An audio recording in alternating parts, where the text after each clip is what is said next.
ত্রিপুরায় যখন বামফ্রন্ট সরকার চলছিল তখন তিনি এটা ভালো সময় প্রধানমন্ত্রী ছিলেন, ত্রিপুরায় এসেছেন। এটা বলতে দ্বিধা নেই। আমরা যা করতে চেয়েছিলাম, কেন্দ্রের কাছে যে সাহায্য চেয়েছিলাম, সবগুলো কেন্দ্রীয় সরকার আমাদের প্রত্যাশা মতো পূরণ করেছিলেন, ঘটনা তা না। কিন্তু কিছুই করেননি, এটাও ঠিক না। এবং বিশেষ করে ডক্টর মনমোহন সিং যখন প্রধানমন্ত্রী ছিলেন সেই সময়ে কতগুলি গুরুত্বপূর্ণ বিষয় স্ট্র্যাটেজিক ত্রিপুরার জন্য, যেহেতু তিনি প্রধানমন্ত্রী ছিলেন, নানা দ্বিধা দ্বন্দ্ব সংশয় থাকা সত্ত্বেও শেষ পর্যন্ত বলতে পারেন আমাদের চাপ, তার সরকার রক্ষা করার মানে যে আগ্রহ, এবং এই সাথে দেশের প্রধানমন্ত্রী হিসাবে দায়িত্ব পালন করার ক্ষেত্রে মেনেও নিয়েছেন। আমি এটা আজকে নিশ্চয়ই স্মরণ করব। তার যে রাজনৈতিক দৃষ্টিভঙ্গি, তিনি অর্থনীতিবিদ, এবং অর্থনীতিবিদ হিসাবে তিনি যে শ্রেণীর স্বার্থ রক্ষা করতেন, বড় বড় পুঁজিপতি, দেশি বিদেশি, তাদের সাথে আমাদের দেশের অর্থনীতি পরিচালনার করার ক্ষেত্রে তিনি বিশেষ গুরুত্বপূর্ণ ভূমিকাও নিয়েছেন। এগুলো জেনেই স্মরণে রেখেই তার স্মৃতির প্রতি শ্রদ্ধা জানাচ্ছি। এই দু চারটি কথা বলে আমি মূল আলোচনায় যাওয়ার চেষ্টা করব। খুব দীর্ঘ সময় নিয়ে কথা বলার প্রয়োজন আছে আমি মনে করি না, কারণ আমার আগে যে তিনজন কথা বলেছেন নানা দিক থেকে বিষয়গুলো তোলার চেষ্টা করেছেন। জনশিক্ষা সমিতির যে গঠন, এটা যারা গঠন করেছেন তাদের কাছে এই সমিতিটা গঠন করার চিন্তাটা আকস্মিক না, কিন্তু গঠিত হওয়ার পর যারা দেখেছেন, বিশেষ করে আমাদের রাজ্যের যে তৎকালীন শাসক, রাজন্য শাসন, তাদের কাছে এটা আকস্মিক ছিল। তখনকার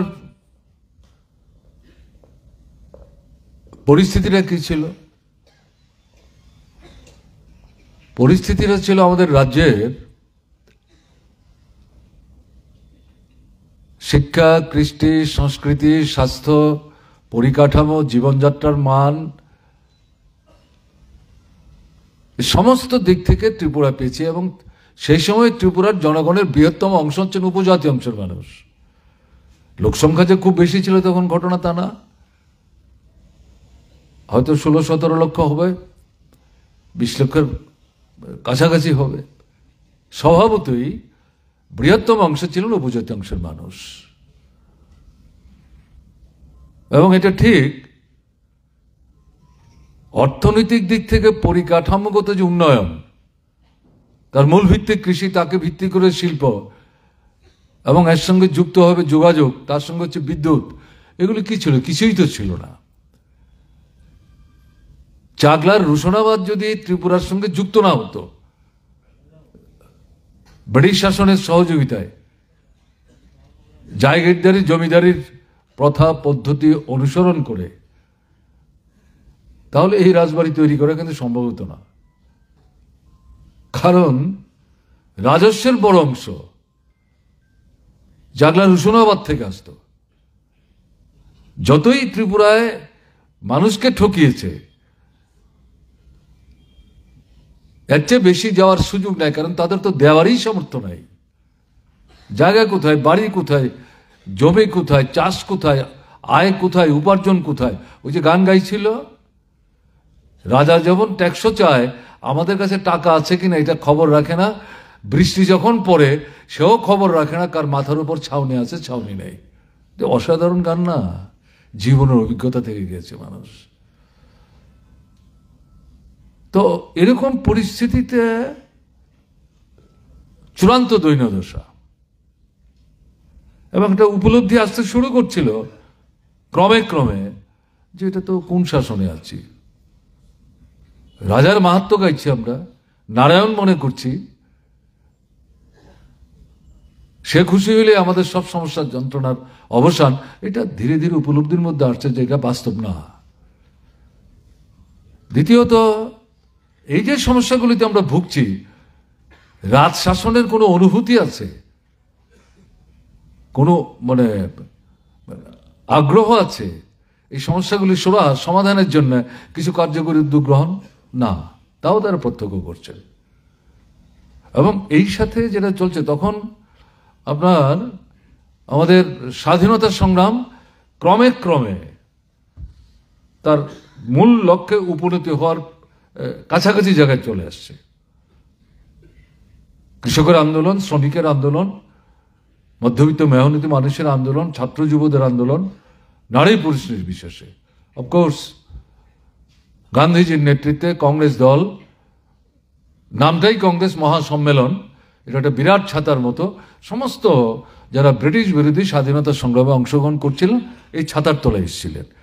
সবাই যে সব বিষয়ে কংগ্রেসের মতো একমত ছিলেন ঘটনা তা না, এটা মাথায় রাখার দরকার। কিন্তু এই পরিস্থিতিতে একটা মানে স্বাধীনতা অর্জনের যে আগ্রহ, এটা ক্রমশ তুঙ্গে উঠছিল। এবং পরিস্থিতিটা কিরকম বুঝতে পারছেন, 45-এ জনশিক্ষা সমিতির আন্দোলন হয়েছে, 46-এ কিন্তু নৌবিদ্রোহ হয়েছে। তারা যখন এই সিদ্ধান্তটা যাচ্ছেন, দেশের এই পরিস্থিতি সম্পর্কে যে মূল্যায়ন করছেন, দেশ জাগছে, আমরা কতদিন আর ঘুমে থাকবো? যদি জাগবার চেষ্টা না করি, তাহলে তো আমাদের এই সমস্যা কেউ হাতে ধরে এসে গায়ে পড়ে সমাধান করে দেবে না। আমাদের সমস্যার সমাধানের জন্য আমাদেরই ভাবতে হবে। এই ভাবনাটা কিন্তু তখন আসছিল, তার সঙ্গে এই দেশের পরিস্থিতি। এবং সর্বোপরি যেটা গুরুত্বপূর্ণ সেটা হচ্ছে দ্বিতীয় বিশ্বযুদ্ধে, যেটা বারবার এখানে সভাপতি এবং কমরেড রঘুর দেববর্মা বলবার চেষ্টা করেছেন। কারেক্ট, পৃথিবীকে পদারত করার জন্য ফ্যাসিস্ট যে সাম্রাজ্যবাদী শক্তি, তারা সেখানে শেষ পর্যন্ত তাদের যে মূল প্রতিপক্ষ সমাজতান্ত্রিক ব্যবস্থা, পুঁজিবাদের বিরুদ্ধে সোভিয়েত দেশকে টার্গেট করে এই যুদ্ধ তারা ছড়িয়ে দেওয়ার চেষ্টা করছে। এবং সারা পৃথিবীর সঙ্গে, ভারতবর্ষের সঙ্গে আমাদের ত্রিপুরায় যত দূরেই থাকুক, এখানকার মানুষও এই যুদ্ধের খবর রাখতেন। শুধু রবীন্দ্রনাথ ঠাকুর অসুস্থ অবস্থায় মহালনবী সপ্তাহে একবার করে তাকে দেখতে যেতেন, আর তার স্ত্রী তার সেবা শুশ্রূষা করতেন শান্তিনিকেতনে। রবীন্দ্রনাথ অপেক্ষা করতেন মহালনবী কবে আসবে। যেদিন যেতেন ছুটিতে, গেলে পরে প্রথম জিজ্ঞাসা করতেন যুদ্ধের খবর কি। অসাধারণ ঘটনা। কতজন আমরা জানি যে রবীন্দ্রনাথ ঠাকুরের এই যে আগ্রহ? তো এটা অনেকের মনে হতে পারে তিনি লেখা জানা, বিদ্বান, বুদ্ধিমান, সারা পৃথিবীর খবর রাখেন। কিন্তু আমি বলছি কথা যে আমাদের ত্রিপুরার মানুষও খবর রাখতেন। যুদ্ধ নয়, শান্তি চাই, এই গণমুক্তি পরিষদের উদ্যোগেই হাজার হাজার স্বাক্ষর সংগৃহীত হয়েছে। তার বড় অংশ ছিল লেখাপড়া কম জানা, টিপসই দেওয়া, বিরাট অংশ ছিল উপজাতি অংশের মানুষ। এটা আমি উল্লেখ করতে চাইছি। কাজে এইরকম যে দ্বিতীয় বিশ্বযুদ্ধ প্রায় শেষ লগ্নে চলে আসছে, তার মূল ভূমিকা নিচ্ছে কে? সোভিয়েত সমাজতান্ত্রিক রাষ্ট্র। 17 সালে বিপ্লব হয়েছে। খবর মানে খুব কম আসতো ভারতে যেখানে কম আসতো তার থেকে আরো খবর কম আসতো ত্রিপুরায়। এর মধ্যে এই যে শুনছিলেন কমরেড বীরেন দত্তর নেতৃত্বে একটা ছোট্ট পার্টি ইউনিট, এবং সেই পার্টি ইউনিট হচ্ছে আসলে এটা কুমিল্লা পার্টি ইউনিটের সঙ্গে যুক্ত ছিল। অবিভক্ত ভারত বাংলা থেকে এটাকে চালাতো। এদিক থেকে ত্রিপুরার সঙ্গে যোগাযোগ করতে সুবিধা। দেবপ্রসাদ সেন, বীরেন দত্ত, অঘুর দেববর্মা, এরকম 10-11 জন, তাদেরকে নিয়ে এই ইউনিট পরিচিত হয়েছিলেন। বীরেন দত্ত, তার সঙ্গে অন্যরাও ছিলেন। তারা হয়তো এর মধ্যে আগ্রহ হয়ে এই খবরাখবর যতটা সম্ভব আনার চেষ্টা করতেন। ফলে সমাজতন্ত্র কি, এটা কিরকম ব্যবস্থা, এই যে কথাগুলি বলছে, তারা কি প্রকৃত অর্থেই এগুলো সমাধান করতে পারছে, এর খবরও কিন্তু আসতে শুরু করেছে। অসাধারণ ঘটনা। এ তো স্বপ্ন না, এ তো করা যায়। এটা যদি হয় তাহলে আমাদের ত্রিপুরা রাজ্যে রাজন্য শাসনের অবসান ঘটিয়ে আমাদের যে জীবন যন্ত্রণা তার থেকে মুক্তি লাভের জন্যে আমরা আর কতদিন শুয়ে বসে কাটাবো? আমাদের একটা কিছু করা দরকার। এর মধ্যে যুক্ত হচ্ছে বিশ্বযুদ্ধ, যে বিশ্বযুদ্ধে সম্মুখ সমরে লড়াই করে এই নূতন যে সমাজতান্ত্রিক রাষ্ট্রটা মুখের মতো জবাব দিয়ে সারা পৃথিবীকে ফেসিবাদের পদতলে নিয়ে যাওয়ার যে চক্রান্ত তার থেকে মুক্ত করেছে। এই সবটা মানে এই জনশিক্ষা সমিতি গড়ে তোলার পেছনে যে অল্প কিছু লোক উদ্যোগ নিয়েছিলেন তাদের ভাবনা চিন্তা চেতনার মধ্যে ছিল। এগুলি বাদ দিয়ে হঠাৎ করে কোনো একদিন ঘুম থেকে উঠে চলো যাই এরকম একটা জনশিক্ষা সমিতি করে ফেলি, ঘটনা কিন্তু মোটেই তা না, প্রেক্ষাপট কিন্তু এটা। এবং সেখান থেকে যখন তারা জনশিক্ষা সমিতি করেছেন শুনেছেন এ শুধু মানে টিপসই না, নিজের নাম নিজে লিখতে পারা, স্বাক্ষর করা, এর মধ্যেই ব্যাপারটা ছিল না, এটা দিয়ে শুরু। এটা একটা কৌশলী অবস্থান, কিন্তু লক্ষ্যটা কি? লক্ষ্যটা হচ্ছে শোষণমুক্ত একটা সুন্দর সমাজ। এবং তারা কিন্তু শুধু উপজাতিদের কথা ভেবে করেছেন, এটা ঘটনা তা না। উপজাতি অনুপজাতি ত্রিপুরার তৎকালীন সময়ের যা মোট জনসংখ্যা সবার স্বার্থেই তারা ভেবেছেন। তারা তখন বুঝতেন শুধু উপজাতির কথা বলবো, অনুপজাতির কথা বলবো না, তাদেরকে আলাদা রেখে আমাদের সমস্যার সমাধান করব, এ হয় না। তখনই কিন্তু এই চেতনা, এটা তাদের মধ্যে বাইরে থেকে কেউ সেই সময় নিয়ে যেতে হয়েছে, ঘটনা তা না। জীবনের অভিজ্ঞতায় তারা কিন্তু এই জ্ঞান উপলব্ধি করেছেন এবং সামগ্রিকভাবেই এই চেতনা নিয়ে তারা ধীরে ধীরে সমাজতন্ত্রের কথা তারা বলেননি প্রকাশ্যে। প্রথম যে আবেদনপত্র ফাউন্ডিং প্রেসিডেন্ট সুধর্ণা দেববর্মা তার স্বাক্ষরিত এক পৃষ্ঠার, তাদের কোথাও সমাজতন্ত্রের কথা তারা বলেনি। খুব সহজ সরল ভাবে, যাতে এটাকে একটা দলীয় রাজনৈতিক চিন্তা নিয়ে প্রথম থেকেই কুণ্ঠাসা করবার জন্য, বিচ্ছিন্ন করবার সুযোগ কেউ নিতে না পারে। আর বিশেষ করে তখন ভাবনার মধ্যে ছিল রাজন্য শাসন, কারণ এই শিক্ষার আন্দোলনটা তারা বুঝতে পারছেন এটা তো রাজন্য শাসনের বিরুদ্ধে। এর মধ্যে যদি রাজনীতির গন্ধ তারা প্রকাশ্যে সরাসরি পায় তাহলে আক্রমণ সঙ্গে সঙ্গেই আনার চেষ্টা করবে। খুব সন্তর্পণে প্রথম আবেদনপত্র তারা কিন্তু সেখানে লেখার চেষ্টা করেছিলেন, কিন্তু ভাবনার মধ্যে এই যে ব্যাকগ্রাউন্ডটা আমি বললাম, এই ভাবনাটা কিন্তু ছিল। কোন প্রেক্ষাপটে এটা হলো? এবং আজকে আমাদের ত্রিপুরার যে আন্দোলন, গণতান্ত্রিক আন্দোলন, তার যে শক্তি, এটা জনশিক্ষা সমিতির প্রতিষ্ঠা, তার নেতৃত্বে যে 2.5-3 বছর আন্দোলনটা তারা করতে পেরেছে, তার যে ফল, এবং তার প্রেক্ষাপটে দাঁড়িয়ে মুক্তি পরিষদ আর একটা ঐতিহাসিক পর্যায়, এবং সেখান থেকে কমিউনিস্ট আন্দোলনের বিস্তার, তার থেকে কংগ্রেসের দুঃশাসনের বিরুদ্ধে লড়াই করতে করতে বামপন্থী আন্দোলন, বামফ্রন্ট সরকার, তাকে উৎখাত করার জন্য সন্ত্রাসবাদী, দেশদ্রোহী অস্ত্র হাতে নিয়ে মানুষের রক্তে হোলি খেলায় মেতে উঠেছিল, তাদেরকে পরাস্ত করে আবার সেখানে মানে কংগ্রেস যুব সমিতির যে সরকারটা উচ্ছেদ করে ত্রিপুরার মানুষই সেখানে বামফ্রন্ট সরকার এনেছেন। এই যে পর্যায়টা, প্রক্রিয়াটা, এটা জনশিক্ষা সমিতির গোড়াপত্তন এবং তার লড়াই, একে বাদ দিয়ে কিন্তু বিচ্ছিন্ন করে বিশ্লেষণ করার কোনো সুযোগ নাই। কাজেই আমি কথাটা বলছি এই কারণে সংক্ষিপ্ত পরিসরে, এটা ঠিক জনশিক্ষা সমিতি যে লক্ষ্য উদ্দেশ্য সামনে রেখে যে মূল কথাগুলি জনসমক্ষে উপস্থিত করে লড়াই শুরু করেছিলেন, তার অনেক কিছুই বাস্তবায়িত হয়েছে। মূলত বামফ্রন্ট সরকারের সময়ে সবকিছু বাস্তবিত করে গেছে, এটা ঘটনা না, এটা বামফ্রন্ট সরকারের সীমাবদ্ধতার কারণেই। মানুষের জীবনের মৌলিক সব সমস্যার সমাধান তো এটা আমাদের দেশের যে সাংবিধানিক কাঠামো, তাতে রাজ্যের ক্ষমতার যে সীমাবদ্ধতা, তাতে দাঁড়িয়ে আকাশ কুসুম কল্পনা করে রাজ্যের মানুষের জীবনের সমস্ত মৌলিক সমস্যার সমাধান রাজ্য সরকার করে দিতে পারবে, অন্তত এই সম্পর্কে কোনো রকম বিভ্রান্তি ভারতের কমিউনিস্ট পার্টি মার্ক্সবাদীর নেতৃত্বে বামফ্রন্ট সরকার তার অন্তত ছিল না, কিন্তু বিষয়টাকে সামনে রেখে এই লড়াই বৃহত্তম অংশের মানুষ, বিশেষ করে ত্রিপুরায় সংগঠিত করা, দেশের সামনে বিকল্প পথের দিশা দিয়ে এই মূল লক্ষ্যে পৌঁছার প্রশ্নে শ্রেণীহীন শোষণমুক্ত সমাজ, এই সংগ্রামটাকে কি করে বিকশিত করা যায় এটা নিয়ে কাজ করার চেষ্টা করেছে। কাজেই সব কিছু হয়নি এটা যেমন ঠিক না, আবার সবকিছু হয়েছে এটাও ঠিক না।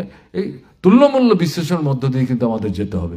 কাজেই এখানে যেটা বলতে চাইছি যে জনশিক্ষা সমিতির পত্তন এটা একটা মাইলস্টোন। ত্রিপুরার গণতান্ত্রিক আন্দোলন, কমিউনিস্ট আন্দোলন, বামপন্থী আন্দোলন থেকে শুরু করে আজকে যে ফ্যাসিস্ট সুলভ ভাবনা নিয়ে বিজেপি এবং তার সঙ্গে এখন যুক্ত হয়েছে তীব্রমতা, আইপিএফটি মাঝখানে আছে, এটা তো বিজেপির পকেটে। তারা যে একদলীয় স্বৈর শাসন এখন চালাবার চেষ্টা করছে, স্টিম রোলার চালাবার চেষ্টা করছে, তার বিরুদ্ধেও সমস্ত প্রতিকূলতা থেকে উপেক্ষা করে যে লড়াইটা এখানে এসে দাঁড়াচ্ছে, এটা জনশিক্ষা সমিতির সময়ের থেকে তার যে আন্দোলনটা, এর থেকে আলাদা করে চিন্তা করতে গেলে পরে এটা সংকীর্ণ হবে, অপূর্ণ থাকবে। কাজেই এই বিষয় মাথায় রেখেই মূল যে কথাটা, এটা গণতান্ত্রিক পরিমণ্ডল সৃষ্টি করে লক্ষ্য কি, মূল লক্ষ্যটাকে আমি সুধীন্দ্রনাথ বর্মার যে 1 পৃষ্ঠার যে আবেদন তাতে যেটা উল্লেখ করেছেন, নিরক্ষরতা দূর করতে হবে। আমাদের সমাজে অনেক কুসংস্কার চলছে যেগুলো রাধাচরণ উল্লেখ করার চেষ্টা করেছেন, তার লেখার মধ্যেও আছে, দেখবেন। এগুলো দূর করতে হবে। এগুলো কি? এগুলো শুধু কুসংস্কার না, আমাদের ভাবনা চিন্তা চেতনাকে সংকীর্ণ করে দেয়, সমাজ থেকে বিচ্ছিন্ন করে দেয়। এগুলো আমাদের মোকাবেলা করতে হবে এবং তার সঙ্গে একটি দারিদ্র্যমুক্ত, এই তিনটাকে লক্ষ্যে রেখে আমরা জনশিক্ষা সমিতি করছি। উদ্দেশ্যটা কি? একটা গণতান্ত্রিক পরিমণ্ডল হবে যার ধর্ম, বর্ণ, সম্প্রদায় নির্বিশেষে একটা স্বাস্থ্যকর ব্যবস্থা। সমাজতন্ত্র না বলে এর মধ্যে দিয়েই কিন্তু মূল কথাটা তারা উপস্থিত করার চেষ্টা করেছেন। কাজে আমরা যে দ্বিতীয় পর্যায়ে উদ্দেশ্য, এটা তো অসম্পূর্ণ আছে, এটা তো রাজ্যের বামফ্রন্ট সরকারের পক্ষে সম্পন্ন করা সম্ভব ছিল না। কাজে এটা করতে গেলে সামগ্রিক দেশের সাথে মিলেই করতে হবে। কাজে এই ভাবনা নিয়ে আজকের পরিস্থিতিতে আমরা যখন জনশিক্ষা সমিতির প্রতিষ্ঠার 80 বছর উদযাপন করছি, তখন আমাদের কাছে তার যে মূল ভাবনাটা সুন্দর, সুস্থ, জাত, ধর্ম, বর্ণ, ভাষা, কৃষ্টি, সংস্কৃতি নির্বিশেষে ঐক্যবদ্ধভাবে একটা ব্যবস্থান পত্তন আমরা করতে চাই, এই লক্ষ্যে তো আমাদের এগুতে হবে। তা না হলে এই অনুষ্ঠান, এই সভা সমাবেশ সমিতি সবই তো আনুষ্ঠানিকতা পর্যবেসিত হবে। সেখানে যেতে গেলে পর আমাদের দেশের দিকে আজকে তো ঘুরে ফিরে দেখতে হবে কি পরিস্থিতিতে আছি আমরা, কি চলছে।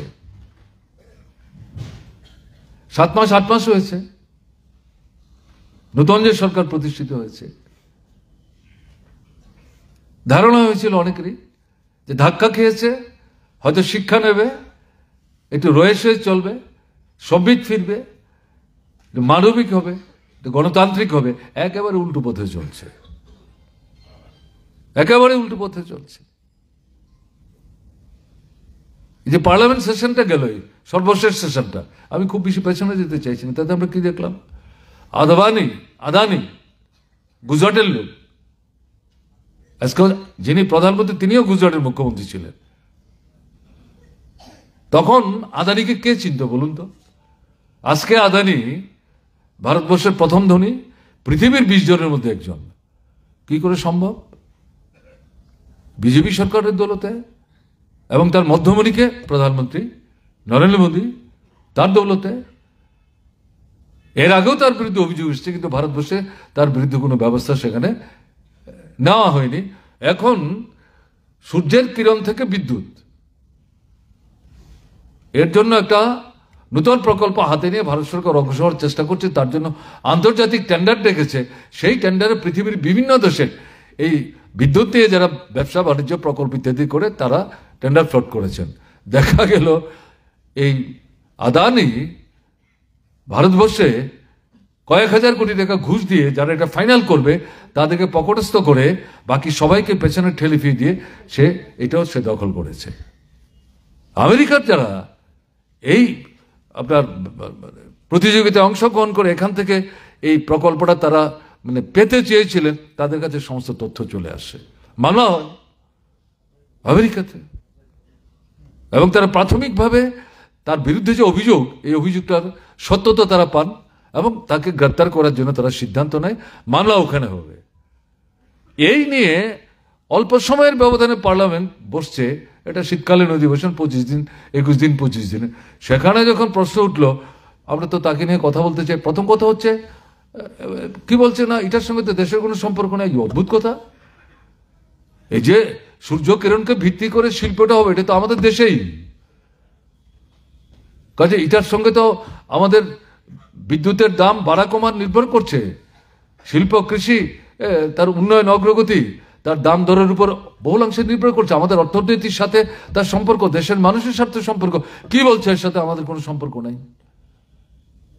আর এই লোকটা হচ্ছে আমাদের দেশের লোক, তার বিরুদ্ধে আমেরিকার কোর্ট সিদ্ধান্ত নিয়েছে, তাকে বিচার করবে। তো আমরা পার্লামেন্টে বসেছি, আমরা সর্বোচ্চ জনগণের মানে প্রতিনিধিদের যেখানে পাঠিয়ে জনস্বার্থে, দেশের সাথে, এমনকি আন্তর্জাতিক প্রেক্ষাপটে আমাদের দেশের স্বার্থ সংশ্লিষ্ট বিষয়গুলি কথা বলার জায়গা, কথা বলতে পারবো না। 3 দিন সমানে সংসদই হলো না, এবং শেষ পর্যন্ত অবস্থাটা কি দাঁড়ালো, আদানি শব্দটাই নিষিদ্ধ পার্লামেন্টের মধ্যে। নিষিদ্ধ কে করলো? নরেন্দ্র মোদীর নেতৃত্বে বিজেপি সরকার, আর তার সঙ্গে হাত ধরাধরি করে চলছে কে? অমিত শাহ। দেখেছেন গুজরাটে মুখ্যমন্ত্রী, স্বরাষ্ট্রমন্ত্রী, দাঙ্গা বিশেষ সময়, কে জানেন এই সমস্ত ঘটনা? এখন কেন্দ্র তারাই সমস্ত চালাচ্ছে, আর বাকিরা তো সব ছায়ার সঙ্গে, আর বেশি কিছু না। ছায়া দেখে দেখে হাঁটে, নিজেদের কিছু করার মতো ব্যক্তিত্ব কতটা আছে এটা তো বুঝতে বড় অসুবিধা হচ্ছে। বন্ধ 3 দিন 4 দিন সব হলো না। এখন আইন করলো, 1 ডে 1 নেশন 1 ইলেকশন, এটা মন্ত্রিসভায় পাশ করলো, করে এটা পার্লামেন্টে আনার চেষ্টা করলো। বিজেপি ছাড়া তার সঙ্গেও কিছু মানে রাজনৈতিক দল ছাড়া অধিকাংশ এটার বিরোধিতা করলো, প্রকৃত অর্থে যারা বিরোধী রাজনৈতিক দল করেন। মূল কথাটা কি? এটা আমাদের সংসদীয় ব্যবস্থা, যে যুক্তরাষ্ট্রীয় পদ্ধতিটা চলছে, তার বিরুদ্ধে আক্রমণ করছো, রাজ্যের ক্ষমতা হরণ করার চেষ্টা করছো। রাজ্যের যে মানে মানে স্বাতন্ত্র্য আছে, এখন পঞ্চায়েত, নগর, এগুলো রাজ্য করে, এডিসি রাজ্য করে, তাদের নির্বাচন কমিশন আছে, এই সমস্ত অধিকারগুলো তোমরা হরণ করার চেষ্টা করছো। এবং দেখা যাচ্ছে সেখানে যে সমস্ত যুক্তি ইত্যাদি উপস্থাপন করছে, আমি বিস্তৃত যাচ্ছি না, এগুলো একেবারে বিভ্রান্তিতে ভরা। কি হচ্ছে, আমাদের সংবিধান কি বলছে? লোকসভা, বিধানসভার যখন নির্বাচন হবে 5 বছরের জন্য হবে, যদি ভেঙে যায় আবার যদি নতুন করে নির্বাচন 5 বছরের জন্য হবে। এখন এরা বলছে না, 5 বছরের জন্য নির্বাচন, যদি ভেঙে যায় 3 বছরের মাথায় তারপরে যে নির্বাচন হবে এটা 2 বছরের জন্য হবে, আবার নির্বাচন। অথচ তুমি বলছো নির্বাচনে বেশি খরচ হচ্ছে, তাহলে এটা তো আরো বেশি খরচ হলো, এটার জবাবটা কে দেবে? সংবিধানে কোথায় আছে? এটা মৌলিক বিষয়। এবং এরকম একটা জায়গায় দাঁড়িয়ে, বিস্তৃত আমি যাচ্ছি না, পার্লামেন্টের মধ্যে যখন আলোচনা হচ্ছে, সেখানে প্রশ্ন উঠেছে যে আমাদের সংবিধানের মধ্যে এমন কতগুলি মৌলিক বিষয় আছে যেগুলি তর্কাতীত, এগুলি বাদ দিয়ে সংবিধান চিন্তা করা যায় না। তোমরা যেগুলি করার চেষ্টা করছো, করতে গেলে পরে যে 16টা 17টা সংশোধন করতে হবে, এই মৌলিক অনেকগুলি বিষয়ের উপর আঘাত করতে হবে, এটা তো তোমরা সংবিধানের বিরুদ্ধে যাচ্ছ, এটা সমর্থন করা যায় না। কে কার কথা শুনে? আবার আসল কথাটা কি? এক দেশ এক নেতা, এই নেতাটা উজ্জ্বল রাখছে, এক দেশ এক নির্বাচন, তার মধ্যে আস্তে আস্তে এক নেতা, এক ভাষা, এক কৃষ্টি, এক সংস্কৃতি, এক ধর্ম। ফেসিবাদ কাকে বলে? এটাই তো মানে নয়া ফেসিবাদ। গণতন্ত্রের কথা মুখে বলবো, কিছু কিছু প্র্যাকটিস করব, আসলে গণতন্ত্রের যে মূল স্বাদটা, মূল যে শ্বাসটা, এটাকে সবটাকে সংহার করে নিয়ে যাব। এবং এটা মূলত একটা নির্দিষ্ট শ্রেণীর স্বার্থকে রক্ষা করা। আমাদের দেশের মধ্যে সেটা কি? বিগ বুর্জোয়াজি, ধনীদের মধ্যেও যারা সবচেয়ে বড় ধনী, তার সঙ্গে যারা ছোট ধনীরা আছেন, যারা বড় ধনীদের পর্যায়ে যেতে চান, এখন তারা প্রায় একটা জায়গায় চলছেন। এবং বর্তমান যে সরকার, স্বাধীনতার এই 78 বছরের মধ্যে 52 সাল থেকে যতগুলি নির্বাচন হচ্ছে, এই ধনীদের সম্মিলিতভাবে একটা নির্দিষ্ট শাসক দলের পেছনে এভাবে অতীতে দাঁড়াতে দেখা যায়নি। গত 23-এর নির্বাচনে যেভাবে তারা দাঁড়াবার চেষ্টা করলো, 24-এর নির্বাচনে যেভাবে তারা দাঁড়াবার চেষ্টা করলো, দেখবেন তারা এক দেশ এক নির্বাচন এর বিরোধিতা করছে না। আজকেও হিসেব বেরিয়েছে। তাদের দেওয়া যে চাঁদা, ইলেকশন বন্ড যখন বন্ধ হয়েছে, তারপরও নানা দিক থেকে যে তারা চাঁদাটা মানে বিভিন্ন দল সংগ্রহ করছে, 100 টাকার মধ্যে 90 টাকাই বিজেপি পাচ্ছে। এরাই দিচ্ছে টাকা, টাকা তো সাধারণ মানুষ দিচ্ছে না, এরা তো মানুষের ঘরে ঘরে চাঁদাও তোলে না। বলে তারা দেখছে যে এরা যা চাইছে সবটা আমাদের স্বার্থকে রক্ষা করার চেষ্টা করছে, অথবা আন্তর্জাতিক পরিসরে আমাদের সমর্থক যারা একই দৃষ্টিভঙ্গিতে চলে তাদেরও খানিকটা স্বার্থ রক্ষিত হবে। বলে এগুলি চোখ কান বন্ধ করে সমর্থন করে যাও। সিরিয়াস ঘটনা। থার্ড হলো আপনার আমাদের সংবিধানের 75তম বার্ষিকী। আগে তো এটার বুকে পিঠে ছুরি চালাবার চেষ্টা করছে, এখন তার 75তম বার্ষিকীর নাম করে আলোচনা শুরু হলো। রাজ্যসভায় গিয়ে অমিত শাহ, এই সংবিধানের যে মূল স্রষ্টা, যে মূল কমিটি, তার যিনি সভাপতি ডক্টর বাবা সাহেব আম্বেদকর, যেহেতু অন্যরা আলোচনায় অংশগ্রহণ করতে গিয়ে তার নাম রেফার করে এই সংবিধানের মধ্যে মূল মূল বিষয়গুলো উল্লেখ করে বারবারই বলছে এগুলিকে তোমরা স্কাটল করার চেষ্টা করছো, ধ্বংস করার চেষ্টা করছো, সংবিধানটাকে অন্তঃসারশূন্য করে দেওয়ার চেষ্টা করছো, একদলীয় স্বৈরশাসনের দিকে যাচ্ছ, পার্লামেন্টারি সিস্টেমটাকে ধ্বংস করে দেওয়ার চেষ্টা করছো। খেপে লাল হয়ে সেখানে ডক্টর বাবা সাহেব আম্বেদকরের বিরুদ্ধে কুৎসিত ভাবনা নিয়ে সেখানে মানে মুখ ভেঙছে পার্লামেন্টের মধ্যে কথা বলার চেষ্টা করলেন। আসলটা কি? তারা তো সংবিধানের বিরুদ্ধে। আরএসএস তো স্বাধীনতা সংগ্রামে ব্রিটিশের পদলয়ন করেছে, স্বাধীনতা সংগ্রামের পেছনে ছুরি মেরেছে। এরা বরং বুঝাবার চেষ্টা করছে ব্রিটিশ শাসনে ভারতবর্ষের উন্নতি হয়েছে। এরকম কিছু কিছু কথা তো রবীন্দ্রনাথ ঠাকুরও বলতেন, কিন্তু রবীন্দ্রনাথ ঠাকুর তো স্বাধীনতা সংগ্রামের বিরোধিতা করেনি। বিদেশি কাপড় জামা এগুলি যখন পুরাচ্ছে তখন বলছে এটা বোধহয় ঠিক হচ্ছে না, বরং লড়াই করো, প্রতিযোগিতা করো। তারা যদি এতটা অ্যাডভান্স হয়, আমরা কোনো পারছি না। কিন্তু রবীন্দ্রনাথ ঠাকুর স্বাধীনতা সংগ্রামের বিরোধিতা করেননি, ব্রিটিশ সাম্রাজ্যবাদের পক্ষে দাঁড়িয়ে কথা বলেননি। আরএসএস তা না, এরা সরাসরি ভাবে এদের পক্ষে দাঁড়িয়ে পা চেটেছে। তারপরেও যখন কনস্টিটিউশন অ্যাসেম্বলি তৈরি হলো সংবিধান তৈরি করার জন্য, 260-70 জনের মধ্যে এদেরও প্রতিনিধি ছিল। এদের মূল কি ভাবনা, কিরকম সংবিধান হবে? বলছে এটা কি সংবিধান? এই তো নকল, কাট অ্যান্ড পেস্ট। পৃথিবীর বিভিন্ন দেশের সংবিধান পড়ে তার থেকে কেটে কেটে এনে পেস্ট করে তোমরা আমাদের দেশের সংবিধান তৈরি করছো। অপরাধটা কি? পৃথিবীর অনেক দেশ আছে যেখানে লিখিত সংবিধানই নাই, এমনকি গ্রেট ব্রিটেনেরও নাই। তারাই তো আমাদের দেশ শাসন করে গেছে প্রায় 200 বছর। কি করে করলো? তাদের দেশে কি আইনের শাসন নাই? তারা তাদের মতো করে করছে। তো এগুলো সংগ্রহ করে আমাদের দেশের যে পরিস্থিতির সঙ্গে সম্পর্ক রক্ষা করে আমাদের সংবিধানটা কিরকম হওয়া উচিত, দেশও ভাগ হয়ে গেছে, ব্রিটিশই ভাগ করে দিয়ে গেছে, ফাঁদে আমরা পা দিয়েছি, হিন্দুস্তান পাকিস্তান হয়েছে। সেই বিষের জ্বালা এখনো বহন করতে হচ্ছে 2 রাষ্ট্রকেই। আমি সেখানে যাচ্ছি না। সেই জায়গায় গিয়ে এরা যখন এটা আলোচনা হচ্ছে, তারা দেখা যাচ্ছে মনুসংহিতার ভিত্তিতে আমাদের দেশের সংবিধান তৈরি করতে চাই। মনুসংহিতার মূল কথাটা কি? চতুর্বর্ণ, মাথায় একটা, পা একটা, এই করে 4 ভাগে বিভক্ত করেছে মানুষের দেহটা, মাথা, মুখ, হাত, পা।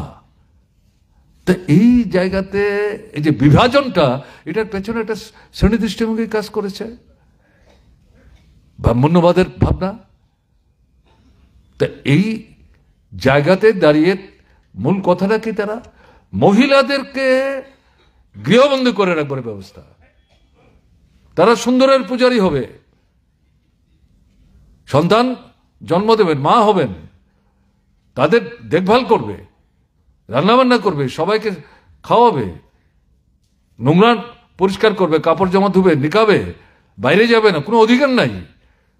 স্বামীর কথার মুখে কথা বলতে পারবো না, বিতর্ক করতে পারবে না, প্রতিবাদ করতে পারবে না, দাবি করতে পারবে না, অভাব অভিযোগ জানাতে পারবে না। অদ্ভুত কথা, গৃহবন্দী। তাহলে আমাদের দেশে ভারতবর্ষের স্বাধীনতা সংগ্রামে মহিলাদের যে অংশগ্রহণ, এটা ভাবলে পরে এই যে লড়াইয়ে তারা জীবন দিয়ে গেলেন, এটা অসম্মান করা হবে, অশ্রদ্ধা। এটা কি গণতান্ত্রিক? কাজেই এই প্রশ্ন কি করে ডক্টর বাবা সাহেব আম্বেদকর মানবেন? No, question does not arise. Second কি, দলিত অংশের মানুষ, তফসিলি সহ পেছন অপর অংশের মানুষ, তার মধ্যে ট্রাইবেল অংশের মানুষও পড়বেন। আজকে যাদেরকে আমরা ওবিসি বলি তারা একটা উল্লেখযোগ্য অংশ পড়বেন। এদেরকে বলছে এদের তো জন্মই হয়েছে। আরে কে জন্ম হয়েছে? তোমরাই তো জন্ম দিয়েছ চতুর্বর্ণের পদক্ষেপ গ্রহণ করে, যে এরা শুধু সেবা করবে, পায়ের তলায় থাকবে, অধিকার বলে কিছু থাকবে না। এরা মানুষ না, মানুষ বলেই তারা গণ্য করে না। এবং এরা যাতে পালিয়ে যেতে না পারে, কোনো কোনো সময় ইতিহাস পড়লে পরে দেখা গেছে তাদের বুকে পিঠে ছাপ মারা, পালিয়ে গেলে যেন ধরে প্রকৃত তার যে মালিক তার কাছে ফিরিয়ে দেওয়া যায়, এরকম ব্যবস্থা হয়েছিল। তারা বলছে এটাই তো আমাদের দেশের সংবিধানের মানে মূল ভাবনা চিন্তা নিয়ে এই মনুসংহিতা থেকে আমাদের দেশের সংবিধান তৈরি করতে হবে। আমাদের দেশের জাতীয় পতাকা তারা মানতে রাজি না, জাতীয় সঙ্গীত তারা মানতে রাজি না।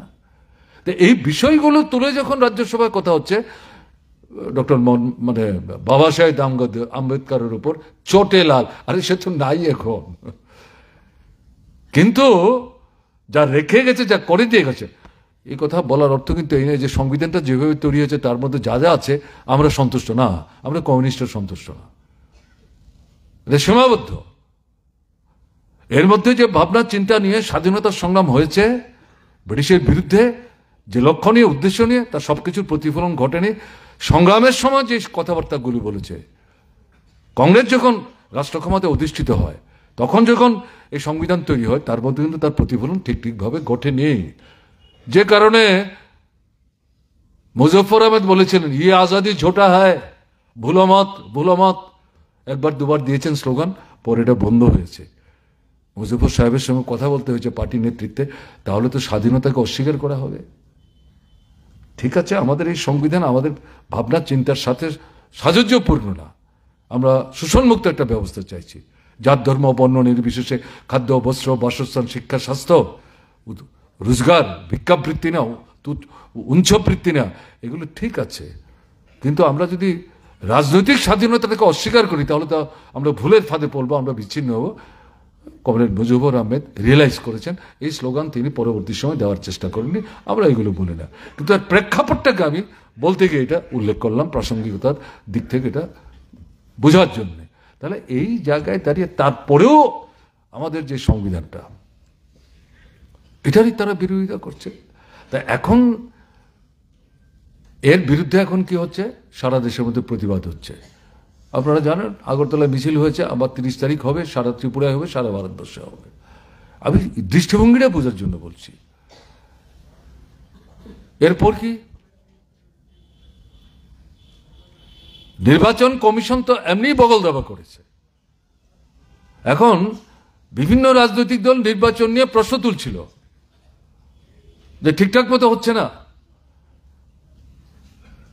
গণতান্ত্রিক পদ্ধতি অনুসরণ করে একটা বলা যায় নির্ভুল ভাবে নির্বাচনটা সম্পন্ন করে ভোটারদের স্বাধীন গণতান্ত্রিক অধিকার প্রয়োগ করার ব্যবস্থা করা এবং তার মধ্য দিয়ে সম্পন্ন করা, এটা হচ্ছে না। অভিযোগ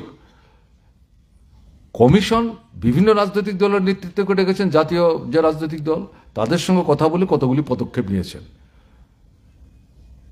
ভোট যখন হবে, ভেতরে বাইরে ক্যামেরা থাকবে, ওয়েবকাস্টিং এর ব্যবস্থা থাকবে, এগুলো মানুষ দেখতে পারবেন।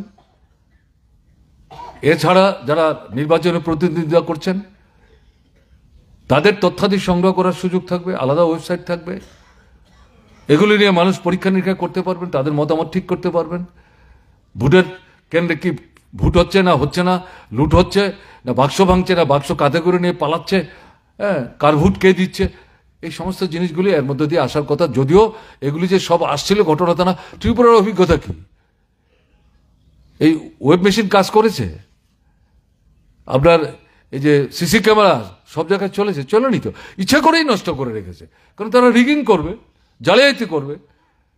শাসন ক্ষমতায় থাকলে যা হয়, রাষ্ট্র ক্ষমতায় তারা আছে, তারপরেও বাকি যে যা কিছু সুযোগ সুবিধা এখন দেখা গেল হঠাৎ করে আপনার এই সংসদ মানে মাঝখান দিয়ে বন্ধ করে দিল এই আপনার বাবা সাহেব আম্বেদকরকে নিয়ে উল্টো পাল্টা কথার প্রতিবাদে যখন বাইরে ভিতরে বিক্ষোভ হচ্ছে, হ্যাঁ, সেই সময় এদেরকে পার্লামেন্টেই ঢুকতে দিচ্ছে না বিরোধীদেরকে।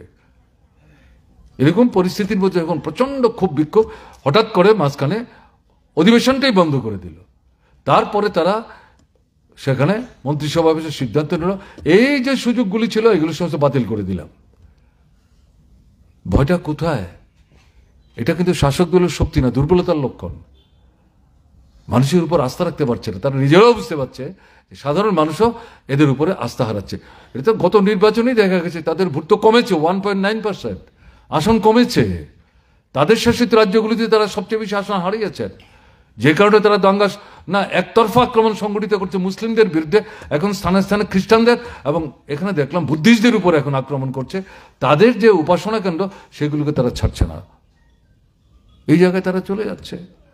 কাজে এই যে একটা পরিস্থিতি চলছে, তার সঙ্গে কি আপনার জিনিসের দাম বাড়ছে, টাকার দাম কমছে, মুদ্রাস্ফীতি হচ্ছে, বেকারি বাড়ছে, কৃষক তার ফসলের দাম পাচ্ছে না, শিক্ষা বেসরকারি হাতে তুলে দিচ্ছে, স্বাস্থ্য বেসরকারি হাতে তুলে দিচ্ছে, ঔষধের দাম প্রতি সপ্তাহে বাড়ছে, কেনবার ক্ষমতা মানুষের নাই। মায়েরা 50 ভাগের বেশি রক্ত শূন্যতায় ভুগছে, তাদের বাচ্চারা যেভাবে বয়সের সঙ্গে মিলে তার গ্রোথ হওয়া দরকার হচ্ছে না, স্টান্টেড হয়ে যাচ্ছে, লম্বায় বাড়ছে না, দেহের ওজন কম, এটা কিম্ভূত মনে হয় দেখলে পর। ভাবছে কেউ ভাবছে না। কাজে এরকম একটা জায়গায় দাঁড়িয়ে এই বিষয়গুলো নিয়ে এরা জানে আন্দোলন হবে। এবং দেখছেন আমাদের দেশে কিন্তু 7-8 মাসের ব্যবধানে আবার কৃষক মাঠে নেমেছে, শ্রমিকরা মাঠে নামছে, ছাত্রদের বিশেষ করে যেটা মাঝখানে একটা স্থবির মনে হয়েছিল, নূতন করে এটার মতো একটা সাড়া যাচ্ছে ক্যাম্পাসে ক্যাম্পাসে। রাজ্যের যে যুবকরাও তেমনভাবে না হলো, তারাও এই বেকার সমস্যার সমাধানের প্রশ্নে সংগঠিতভাবে প্রতিবাদ তারা সোচ্চারিত হচ্ছে। এই যে ডেভেলপমেন্টটা, এটা তো দেখতে হবে পাশাপাশি একতরফা না, এটা যাতে তারা কুণ্ঠাসা করে রাখতে পারে তার জন্য দৃষ্টি ঘুরিয়ে দেওয়ার জন্য এই যে বিষয়গুলো এই মুহূর্তে প্রাসঙ্গিক না, এগুলো নিয়ে মানুষ ভাবনা চিন্তা করে না, তাদের নিজস্ব শ্রেণী স্বার্থে মানুষকে দাবিয়ে রাখার প্রশ্নে উল্টোপাল্টা চিন্তার দিকে ধাবিত করার জন্য এই বিষয়গুলি সামনে এনে একটা পরিমণ্ডলটাকে তারা সেখানে জটিল করে তোলার চেষ্টা করছে। এটা মাথায় রাখতে হবে। এটা মাথায় না রেখে আমরা যদি জনশিক্ষা সমিতির যে মূল লক্ষ্য এটা আমরা পারছি না, তাহলে আমাদের কি হলো? এটা তো কি করতে হবে, এটা তো মাথায় রেখে আমাদের করতে হবে। আমাদের রাজ্যের অবস্থাটা কি? সরকার তো নাই ত্রিপুরায়। 18 নির্বাচনের পর থেকে পঞ্চায়েত দিয়ে শুরু হলো এবং দ্বিতীয় যে ভোটের মানে হলো তারপর সেই ভোট সহ সর্বশেষ যে পঞ্চায়েত নির্বাচন, ভোট দিতে পারছে না মানুষ, এটা পরিষ্কার। এখানে জিনিসের দাম বাড়ছে, এখানে আয় নাই, উপার্জন নাই, কাজ নাই। এটা শুধু রেগার কাজ না, এটা শুধু আপনার নগরের কাজ না, উন্নয়ন দপ্তরের কাজ নাই। এ নিয়ে সরকারের কোনো মাথা ব্যথা নাই। বেকার, নিয়োগ নাই, অল্প কিছু যা নিয়োগ করছে ঘুষের বিনিময়ে, বাইরের ছেলেরা এসে ঢুকছে। আমাদের রাজ্য বাইরের দেশের অন্য রাজ্য থেকে এসে চাকরিতে অংশগ্রহণ করতে পারবে না, এটা আমাদের রাজ্যে এরকম নিষিদ্ধ না। কিন্তু যে সাধারণ যে বিষয়গুলো, এটা চতুর্থ শ্রেণী কর্মচারী, তৃতীয় শ্রেণী কর্মচারী আমাদের ত্রিপুরায় আছে, হাজার হাজার ছেলে মেয়ে বসে আছে, তাদের বাদ দিয়ে ঘুষ খেয়ে RSS, বিশ্ব হিন্দু পরিষদ, বজরং দল, বিজেপির সঙ্গে যোগাযোগ রেখে বাইরের রাজ্য থেকে তাদের ওখানকার সংগঠন দাঁড় করাবার জন্য টাকার বিনিময়ে তাদের এনে এখানে চাকরির ব্যবস্থা করে, হ্যাঁ, ওখানে একটা প্রভাব বিস্তার করে তারা তাদের সংগঠন বাড়াবার চেষ্টা করছে। সরকার তাদের সাহায্য করছে। এটা চলবে? চলতে দেওয়া যায়? এটা বন্যা হলো 41 বছরের মধ্যে, অভাবনীয় বন্যা, 39 জন লোক প্রাণ দিলেন, হাজার হাজার ঘরবাড়ি নষ্ট হয়ে গেল, ফসল সবচেয়ে বেশি ধ্বংস হয়েছে, কৃষি সবচেয়ে বেশি আক্রান্ত হয়েছে। কোথায়? হাতে পয়সা নাই, দুর্গাপূজার বাজার জনশূন্য। আর এখানে এই আপনার পুরনো মানে যুবরাজের যেখানে মানে যৌবরাজ্যে উপনীত করবার জন্য যেখানে তাকে মানে ইয়ে করা হয়, আনুষ্ঠানিক পদ্ধতিতে নেওয়া হয়, এটা এখন হয়েছে গার্লস স্কুলের আপনার ছাত্রীবাস। তার সামনে দেখবেন বিরাট বড় মানে ইয়ে আছে, গেট আছে। আগে মহারাজও এখানে বসে চিলড্রেন্স পার্কে দুর্গাপূজার ভাষণ দেখার জন্য উপস্থিত হতেন, বেশি সময় থাকতেন না। এখন দেখা গেল আমাদের সারা রাজ্যে যখন ক্ষুধার্ত মানুষের যন্ত্রণা, কিসের উৎসব? পয়সা ছাড়া উৎসব হয় নাকি? গ্রামের মানুষ শহরে আসে না, শহরের মানুষ বাজারে যায় না, গাড়ি ঘোড়া শূন্য শুনশান এরকম জায়গায় আমাদের মন্ত্রীরা এখানে ফুর্তি করছেন, আগরতলায় নাচাগানা করছেন, কার্নিভেল, কেমন না?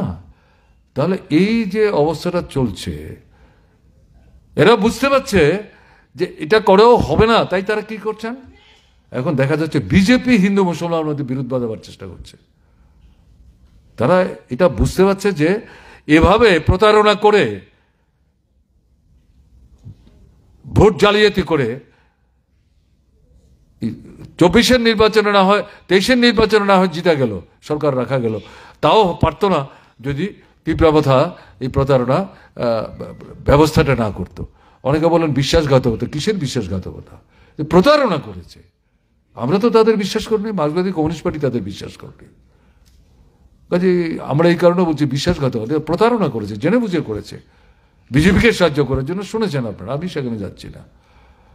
তাহলে এই জায়গাটার মধ্যে এখন কি দেখা যাচ্ছে? ভাগ করে নিয়েছে দায়িত্ব। বিজেপি ঠিক করেছে আমরা হিন্দু মুসলমানের মধ্যে বিভাজন তৈরি করব, আর তোমরা ট্রাইবেল নন ট্রাইবেলের মধ্যে করবে। সরকার চলছে মানে এটা একটা দুর্নীতির আড্ডাখানা হয়ে গেছে। পয়সা ছাড়া অফিসে কাছারিতে কোনো সার্টিফিকেট, কাগজপত্র কিছুই নাকি বের করা যায় না। আমাদের পার্টির মহকুমা কমিটিগুলির সম্মেলন শেষ হয়েছে, জেলা সম্মেলন শেষ হওয়ার পথে, রাজ্যের সম্মেলন সামনে হবে। কয়েকটা মহকুমায় সম্মেলনে যাওয়ার সুযোগ হয়েছে আমার, আমি মানে সকর্ণে শ্রবণ করে এসেছি। কয়েকটা জেলার সম্মেলন উপস্থিত থাকার সুযোগ হয়েছে। দুর্নীতি কোন জায়গায় গেছে তথ্য দিয়ে দেখা যাচ্ছে রিপোর্টের মধ্যে আমাদের নেতৃত্ব তুলে ধরবার চেষ্টা করেছেন। মানে এগুলো আমরাও সবটা জানতাম না, এই চলছে। অন্যদিকে এডিসি মাসের শেষে প্রথম সপ্তাহে কর্মচারীরা বেতন পাবে কিনা অনিশ্চিত। রাস্তাঘাট, জল, কল, স্কুলে মাস্টার নাই, হাসপাতালের প্রয়োজনীয় সংখ্যক ডাক্তার নাই, নার্সের সংখ্যা কম, আপনার স্বাস্থ্যকর্মী কম, ওষুধপত্র নাই, বিদ্যুৎ নাই, জলের কল চলে না, সেচের কল চলে না। অন্য জায়গায়ও এডিসি তো তিনি তো কি বলছেন, আমাদের রাধাচরণ বলবার চেষ্টা করছিলেন 15 লক্ষ উপজাতির স্বার্থ রক্ষার জন্য তিনি একমাত্র ব্যক্তি। এই একদল নেতাও দেখা যাচ্ছে একই, কেমন না? এবং তিনি বুক বাজিয়ে বলবার চেষ্টা করছেন, না আমার তো একদিন স্বর্গে যেতে হবে, বেশি দিন তো আমি বাঁচবো না, আমার বয়সও বেশি না, শরীরও ভালো না। গেলে যখন আমাকে প্রশ্ন করবো আমি কিন্তু বুক ঠুকে বলতে পারবো আমি উপজাতিদের জন্য কাজ করেছি। কি কাজ করেছেন দেখান তো, একটা দুইটা দেখান তো দৃষ্টান্ত। এখন তো 2 মাস 3 মাস পরে পরে নতুন নতুন স্লোগান নিচ্ছেন। তাহলে কি দাঁড়ালোটা কি? ভাগ করে দায়িত্ব নিয়ে এখন ট্রাইবেল থেকে বাঙালি, বাঙালি থেকে ট্রাইবেল, এটা নতুন না। জনশিক্ষা সমিতি তৈরি হওয়ার পরেই তৎকালীন যে রাজা, এই শেষ রাজা বীর কিশোর মাণিক্য জনমঙ্গল সমিতি তৈরি করেছিলেন, এটাকে কি করে কুপকাত করা যায়, পারেননি, ব্যর্থ হয়েছেন। সুধন্যা দেববর্মা, হেমন্ত দেববর্মা এই রাজবাড়িতে এনে তাদের উপর মানে নির্যাতন সংগঠিত হয়েছে। আরেকজনকে এনেছিলেন, সাহস পাননি, বংশী ঠাকুর। তো যাই হোক, আমি সেগুলো নিয়ে বেশি সময় নিতে চাইছি না। তাহলে এই জায়গায় দাঁড়িয়ে শুরু হয়েছে সেই সময় থেকে নানা কায়দা কানুন পদ্ধতি পন্থা অনুসরণ করে আজকে এখানে এসে দাঁড়িয়েছে। তাহলে এই যে পরিস্থিতিটা চলছে, তো আমরা যেটা বলছি জনশিক্ষা সমিতির অনেক জিনিস কার্যকরী হয়েছে, আবার সব জিনিস হয়েছে এটা তো বলা যাবে না। তাহলে মূল জিনিসটা কি? গণতান্ত্রিক পরিমণ্ডল, জাত ধর্ম বর্ণ সম্প্রদায় ভাষা সংস্কৃতি নির্বিশেষে মানুষ হিসাবে আমরা যাতে ঐক্যবদ্ধভাবে একটা শান্তির পরিবেশ পরিমণ্ডল তৈরি করে খাদ্য, বস্ত্র, বাসস্থান, শিক্ষা এই সমস্ত বিষয় নিয়ে মোটামুটি আমরা জীবন ধারণ করতে পারি। এই অবস্থা তো নাই এখানে। এদের হাতে পড়ে তো মানে সমস্ত কিছুই উলট পালট হয়ে গেছে, সব লন্ডভন্ড হয়ে গেছে। তো এই পরিস্থিতিতে আমাদের কি করতে হবে? এই পরিস্থিতিতে জনশিক্ষা সমিতির যে শিক্ষা, এই শিক্ষায় নিজেদেরকে সঞ্জীবিত রেখে আমাদের এই মুহূর্তে প্রথম কাজটা কি হবে? মানুষের জীবনের যে মূল সমস্যাগুলি, এই সমস্যাগুলি সুরাহা সমাধান করবার জন্য লড়াই ছাড়া, সংগ্রাম ছাড়া কোনো রাস্তা নেই। এবং এই লড়াই সংগ্রাম ট্রাইবেল একভাবে করবে, নন ট্রাইবেল আরেকভাবে করবে, এটা হতে পারে না। উভয় অংশ মিলিতভাবে করতে হবে। এই ঐক্যটা চাই। এই ঐক্যটা হিন্দু, মুসলমান, বৌদ্ধ, খ্রিস্টান নির্বিশেষে, উপজাতি অনুপজাতি নির্বিশেষে। এবং এদের টার্গেট অনুপজাতি মানে মূলত বাঙাল।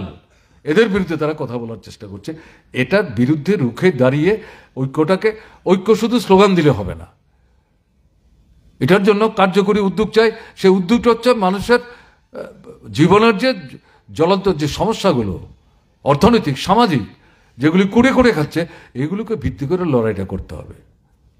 আনুষ্ঠানিক না, একটা মিছিল করলাম, একটা ডেপুটেশন দিয়ে আসলাম, 2-4টা পোস্টার লাগালাম। এখানে প্রয়োজন হচ্ছে এই লড়াইয়ের মধ্যে, সংগ্রামের মধ্যে একটা গুণগত পরিবর্তন এখন আনতে হবে। একটা দৃঢ়তা নিয়ে, বলিষ্ঠতা নিয়ে। বেশি দেবে একসাথে দরকার নাই। রেগার কাজ নাই কেন? মজুরি পাচ্ছি না কেন? সময় মতো মজুরি দিচ্ছে না কেন? এখান থেকে যে কাজ না করে একটা অংশ নাম ঢুকিয়ে তারা কি করে মজুরি পাচ্ছে, এটা গুরুত্বপূর্ণ। রেশনে জিনিস পাচ্ছি না কেন? সপ্তাহের জিনিস পেতে 1 মাস ঘুরতে হচ্ছে কেন? আমরা তো পয়সা দিয়েই কিনতে চাইছি, বিনা পয়সা তো চাইছি না। আগে তো এরকম ছিল না, এখন কেন এরকম হচ্ছে? আমরা এই কথাটা বলবো না। বিদ্যুতে উদ্বৃত্ত ত্রিপুরা, ভারতবর্ষের 5টা রাজ্যের মধ্যে একটা। আগে দিনে 4 ঘন্টা 5 ঘন্টা ব্ল্যাকআউট থাকতো, এখন উদ্বৃত্ত এই বিদ্যুৎ বাংলাদেশে বিক্রি করে 70-80 কোটি টাকা পর্যন্ত রোজগার হয়েছে। উত্তর পূর্বাঞ্চলে বিভিন্ন রাজ্যে বিক্রি করে টাকা উপার্জন হয়েছে। এখন এই অবস্থা হচ্ছে, এখন খুঁটি ভেঙেছে, তার ছিঁড়েছে, হয়ে গেল। পানীয় জলের কল চলে না, বিদ্যুৎ ছাড়া চলে না। সেচের জলের মেশিন চলে না, বিদ্যুৎ ছাড়া চলে না। আপনি ঘরে টিভি দেখতে পারেন কিনা আমি প্রশ্ন তুলছি না, তাহলে এই তো জরুরি। সমাজতন্ত্রের কথা না তো এখানে। পুঁজিবাদ ধ্বংস করে স্লোগান হতো না, সাম্রাজ্যবাদ বিনাশ হোক, হ্যাঁ, যুদ্ধ বন্ধ করো, শান্তি, এগুলো ঠিক আছে, এগুলো তো করতেই হবে।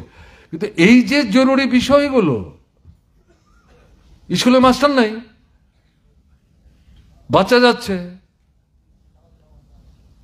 টেবিল চেয়ার বাজনাবাজনি করে তারপরে একটা সময় বাড়িতে চলে আসে। যদি জিজ্ঞেস করেন আপনি কি হলো, বলে না নামিতেও রাখিনি। এখন স্কুলের খাবারও বন্ধ হয়ে গেছে প্রায় জায়গায়। তাহলে এই পরিস্থিতিতে আপনি আপনার যে এলাকা, এই এলাকার যে জীবন্ত জ্বলন্ত সমস্যাগুলো, এগুলো দিয়ে শুরু করুন। ট্রাইবেল, বাঙালি, হিন্দু, মুসলমান, বৌদ্ধ, খ্রিস্টান, উপজাতি, তফসিলি, ওবিসি সব মিলে, নারী পুরুষ মিলে। এই লড়াই ছাড়া ঐক্য হবে না, ঐক্যের স্লোগান ছাড়া লড়াইটাও সংগঠিত করা কঠিন। একটা আরেকটার পরিপূরক। এই দৃষ্টিভঙ্গি নিয়ে আমাদের যদি আমরা অগ্রসর হতে না পারি তাহলে অসুবিধা হবে, যেটা জনশিক্ষা সমিতির গোড়াপত্তন এবং তার যে আন্দোলন, এর থেকে কিন্তু আমাদের শিক্ষা। কাজে আজকের দিনে আমাদের কাছে এই দৃষ্টিটা নিয়ে ত্রিপুরাতে আমাদের একটা নতুন দৃষ্টিভঙ্গি নিয়ে লড়াইটা করতে হবে। এবং লড়াইটা কি? 3টা 4টা 5টা দাবি, এবং একটার পর একটা দরকার হলে আপনি পর্যায় অতিক্রম করবেন। পোস্টার লাগান, বাজারে মিছিল করেন, 10 মিনিট বক্তৃতা করেন, ভিডিওর কাছে ডেপুটেশনে যান, পরে তাতে যদি না হয় তারপর 10 দিন পরে SDM এর কাছে যান, তাতে যদি না হয় বাজারে গিয়ে আপনি অবস্থান করেন 2 ঘন্টা, ব্যাখ্যা করে সব জিনিস বলুন মানুষের কাছে, তাতে যদি না হয় DM এর কাছে যান, DM এর কাছে না গেলে পরেও যদি না হয় তারপরে বাজারে গিয়ে আপনি রাস্তা রোকো করুন না 2 ঘন্টা। আপনি কি শুধু ধর্মনগর থেকে সাবরুমের রাস্তায় ঢুকবেন কেন? আপনার গ্রামের রাস্তা দিয়ে গাড়ি ঘোড়া চলে না, আসা যাওয়া করে না? করে তো। এমন কোনো এলাকা আছে যেখানে গাড়ি ঘোড়া চলে না? 2 ঘন্টা তাতেও যদি না হয়, আপনার বাজারটাই, ত্রিপুরা বন্ধের দরকার নাই, মহকুমা বন্ধের দরকার নাই, আপনার বাজারটাই করেন না। এটাই মিলিটেন্ট স্ট্রাগল। যতক্ষণ না হবে ততক্ষণ লড়াই চলবে। এখন যদি কেউ বলেন এত ধরে ধরে যাওয়ার কি দরকার, একবারেই তো ডিএম এর কাছে গেলে হয়ে যায়, সস্তা রাস্তা এটা। এই যে পদ্ধতি, এই পদ্ধতির পরিবর্তন করতে পারসুয়েশন চাই। একটা একটা পর্যায়ে অতিক্রম করবেন, মানুষের কাছে ব্যাখ্যা করবেন, সরকারটাকে এক্সপোজ করবেন, নতুন মানুষকে সংঘবদ্ধ করবেন। ওই যে শুনছিলেন আজকে জনশিক্ষা দিবসে লেম্বু ছড়া, যে পার্টি অফিসটা ভেঙে দরজা জানালা কেটে নিয়ে গেছিল, পতাকা নামিয়ে দিয়েছিল, অফিস বন্ধ অনেকদিন যাবৎ। গত মহকুমা সম্মেলনের সিদ্ধান্ত হয়েছে আস্তে আস্তে আস্তে আস্তে আমরা দেখি একটার পর একটা অফিস খোলা যায় কিনা। মহকুমা অফিসও তারা এখন চালাচ্ছেন, এত ফ্ল্যাগ ট্যাগ তুলো টুলো হই হুল্লুরে করে না, তারা তাদের মতো করছেন। আমি জায়গার নাম নাইবে বললাম। এখন এখানে করেছেন যে কয়েকজন মিলে শুরু করেছেন, অন্যরা দূর থেকে দেখছেন, দেখি ব্যাপারটা কি হয়। স্লোগান যেই মাত্র দিলেন, যারা দূর থেকে দেখছিলেন তারা গিয়ে ছুটে গিয়ে সম্মিলিত। এটাই তো এই প্রক্রিয়াতেই আমাদেরও, মানে আমাদের সঙ্গে যারা ছিলেন দূরে চলে গেছেন তাদেরকে আনতে হবে। যারা দূর থেকে দেখছেন আমাদের সম্পর্কে তাদের কোনো বিসদৃশ্য ভাবনা নেই, কিন্তু সাহস পাচ্ছেন না, যখন দেখবেন লোকটা বাড়ছে, আমাদের বিষয় নিয়েই তারা লড়াইটা করছে, এবার তো বোধহয় আর বসে থাকা যায় না। একটু কাছে এসে শুনবে বক্তৃতা, তারপর আস্তে আস্তে মিছিলে অংশগ্রহণ করছে, একটা পর্যায়ে গিয়ে আপনার সঙ্গে অবস্থানে অংশগ্রহণ করছে। এছাড়া আপনি কি করে আপনার শক্তি বাড়াবেন বলুন তো? আলাদা তো কোনো ফর্মুলা নাই, আলাদা কোনো ফর্মুলা নাই। কাজে এই কারণে আপনি এই স্থানীয় বিষয়গুলো বাদ দিয়ে শুধু যদি সমাজতন্ত্র, পুঁজিবাদ, সাম্রাজ্যবাদ বলেন, মানুষ বলেন এই তো বুঝলাম, সবই বুঝলাম, এখনকার এই যে রেশনে গিয়ে কিছু পাচ্ছি না, পানীয় জলও পাচ্ছি না, সেই নদী জল, সেই জল খেয়ে পেট আরও খারাপ হচ্ছে, খাবারই পয়সা নেই, ওষুধ থেকে কিনবো, এই প্রশ্নের কি জবাব দেবো? এই কারণে আমরা যেটা বলতে চাইছি, গণমুক্তি পরিষদও বলছে, তারা শুরু করেছে, পার্টিও বলছে, এই জায়গায় নূতন ধারায় এই আন্দোলনটা করতে হবে। এটাকে আমরা বলছি একটা জঙ্গি মনোভাব নিয়ে আদায় না হওয়া পর্যন্ত চলবে। আমরা এমন কিছু দাবি নিয়ে লড়াই করতে চাইছি না যেগুলি মানে আদায়যোগ্য না। সরকার এগুলি তোমার করতে, তোমার দায়িত্বের মধ্যে পড়ে, কর্তব্যের মধ্যে পড়ে। বাজেটের মধ্যে টাকা ধরা আছে, এই টাকা থেকেই তোমাকে এটা করতে হবে। তুমি ফুর্তি করার জন্য পয়সা খরচ করছো। দুর্গাপূজা, কালী পূজা থেকে আর আমার সমস্ত ব্যাপার দেখা যাচ্ছে কোটি কোটি টাকা খরচ করে মুখ্যমন্ত্রীর ছবি ছাপিয়ে, আর যে দপ্তরটা ছাপায় সেই দপ্তরের মন্ত্রীরা সুযোগ নিয়ে মুখ্যমন্ত্রীর সঙ্গে তার মুখও ছাপায়। হ্যাঁ, এটা সারা ত্রিপুরা ছড়িয়ে বেড়াচ্ছে, কোটি কোটি টাকা সেখানে খরচ করছে। এটা গানা বাজনা হলো আপনার এই আমাদের বিবেকানন্দ ময়দানে এক রাত্রে 7 কোটি টাকা নিয়ে খরচ হয়েছে। আমি তো হিসেব জানি না, আমি একজন দায়িত্বশীল নেতার মুখ থেকে শুনছি। কি কাণ্ডটা কি চলছেটা কি? এই রাত্র 12টা পর্যন্ত শুনলাম মন্ত্রীরা সব বসে আছেন, তারা নেচেছেন কিনা আমি জানি না। হ্যাঁ, এর মধ্যে আবার পুলিশের লাঠিও চালাতে হয়েছে। কারা তারা? তাহলে এরকম একটা জায়গায় দাঁড়িয়ে নাড়া দিতে হবে তো। দেখেছেন তো 23-এর নির্বাচনে এরা ভোট পায়নি তো, এটা তো গল্প না। 39টা ভোট পেয়েছে, আসলে 39টা ভোট তাদের না, 20 থেকে 22টার বেশি ভোট তারা পায়নি। তারা জানে এটা, এই কারণে বিভাজনের রাস্তায় যাচ্ছে। একে প্রতিহত করতে গেলে ঐক্যের আহ্বান নিয়ে নির্দিষ্ট ইস্যুতে, জ্বলন্ত ইস্যুতে এই ফর্মে যদি আমি স্ট্রাগলে যেতে না পারি তাহলে তো হবে না। তো জনশিক্ষা সমিতি এটাই শিখিয়ে গেছে। সমাজতন্ত্রের কথা দিয়ে শুরু করেনি সাক্ষরতার অভিযান। সাক্ষরতাই কুসংস্কার, দারিদ্রতা ভাবনায় আছে, এটা হইহুল্লোড়ি করেনি তো। কাজে এই শিক্ষায় শিক্ষিত হয়ে আজকের পরিস্থিতিতে আমাদেরকে নতুন ধারায় মূল যে আমাদের লক্ষ্যটা, সেই লক্ষ্যে পৌঁছার জন্য ধীরে ধীরে আমাদের অগ্রসর হতে হবে। চলুন, আমরা লক্ষ্য করছি পরিস্থিতির মধ্যে খানিকটা পরিবর্তন লক্ষ্য করা যাচ্ছে। ঝড় উঠেছে এরকম মনে করার কোনো কারণ নেই, অতিরঞ্জন কোনো কিছু করবো না।